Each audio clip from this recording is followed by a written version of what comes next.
1400 years ago, a humble merchant who could not read or write changed the face of Arabia. His name was Muhammad. Today, his influence has spread to every corner of the world, including the United States. This is his story, and the story of millions of Americans who revere him as God's final prophet. Major funding for Muhammad, Legacy of a Prophet, has been provided by the Corporation for Public Broadcasting and by the David and Lucille Packard Foundation, Arabian Bulk Trade, Sabadia Family Foundation, the Al-Hibri Foundation, the Irfan Katwari Foundation, and Mir Imran. Additional funding has been provided by many other organizations and individuals.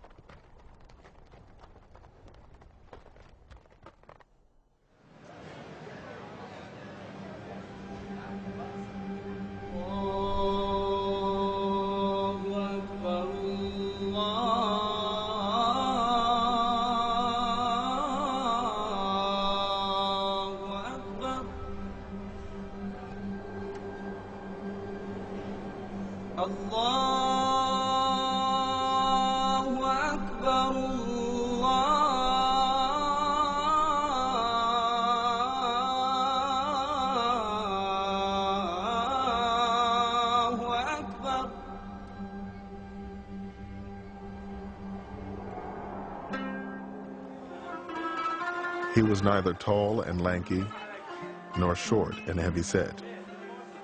When he looked at someone, he looked them in the eyes.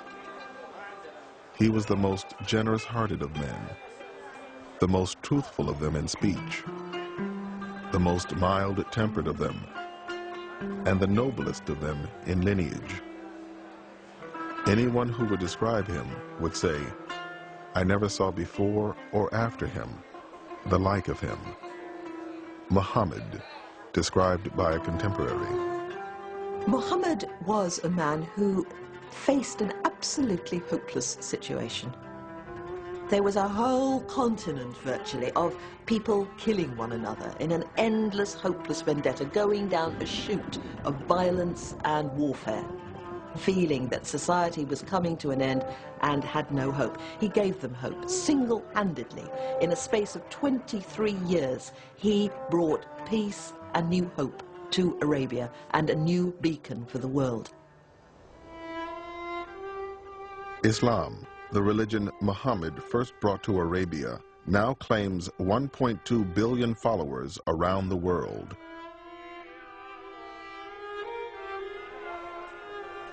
There are an estimated 7 million Muslims in America, where it is the country's fastest growing religion and the most diverse.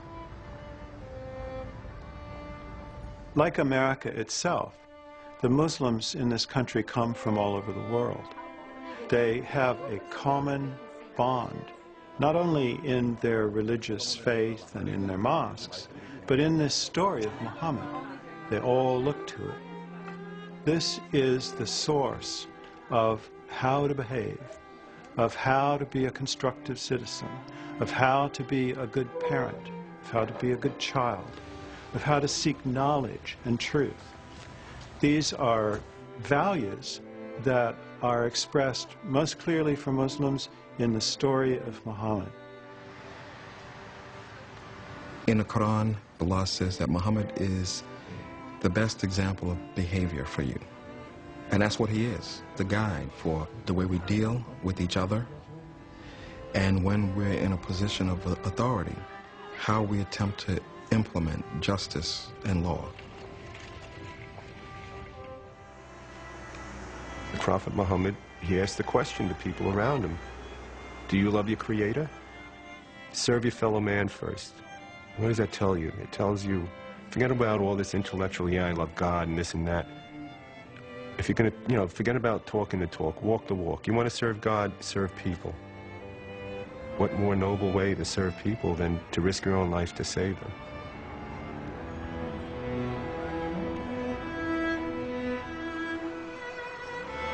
September 11th has changed the whole world. And it has also put the Muslim community in the spotlight. How about the dove installation? Is this... Muslims have a lot of hostility being hurled at them. But this is also a time of transformation. Many people are very eager to understand Islam and want to know who is the Prophet, what is the Quran, who are the Muslims, how do they live? Through the stories about Prophet Muhammad, we were able to make connections, and all of a sudden you would feel that you could relate to things that happened 1,500 years ago, and that the issues weren't old-fashioned, they were universal. And that's what he's taught me.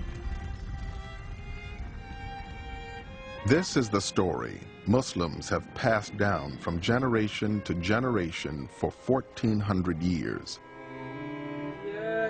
A story about the merchant, husband, father, statesman, and warrior whom they consider the final prophet.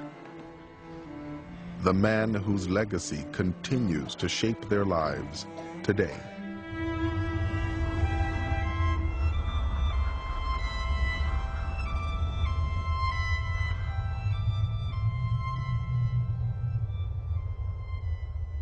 The life of Muhammad is, even in its details, probably better known than any other major religious figure before modern times.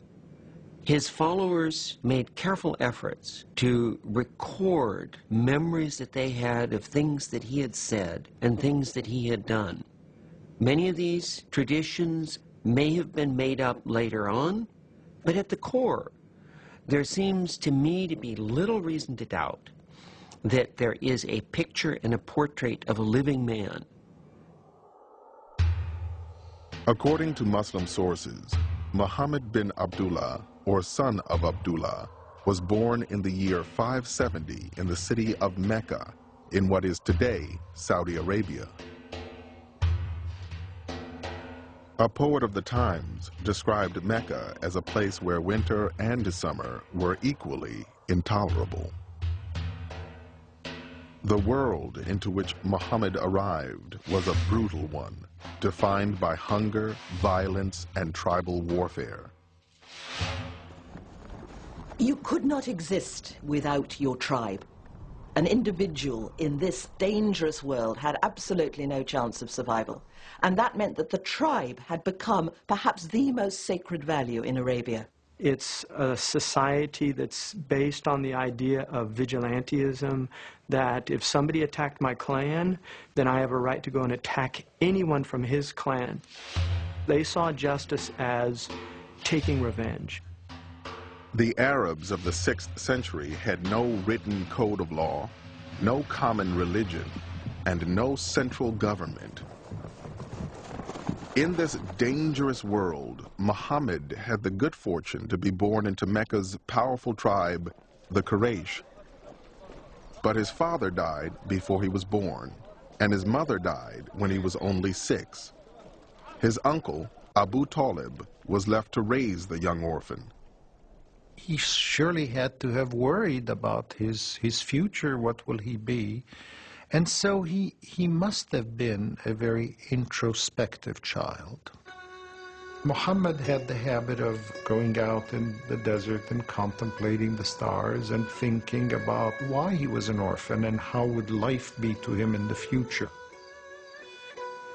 Orphans were marginal people, and he felt very, very strongly identified with the poor and disadvantaged for the rest of his life. The Mecca of Muhammad's youth was both a religious and a commercial center, located at the crossroads of 2 major trading routes. Pilgrims came from all over Arabia to worship the hundreds of idols that surrounded the Kaaba, an ancient shrine in the heart of the city. The Kaaba was surrounded by a sacred area where fighting was not allowed. The commerce generated by the pilgrims made it possible for a young man in Muhammad's circumstances to make a living in the markets of Mecca. Soon, Muhammad began acting as an agent for wealthy merchants, taking their goods on caravans throughout Arabia.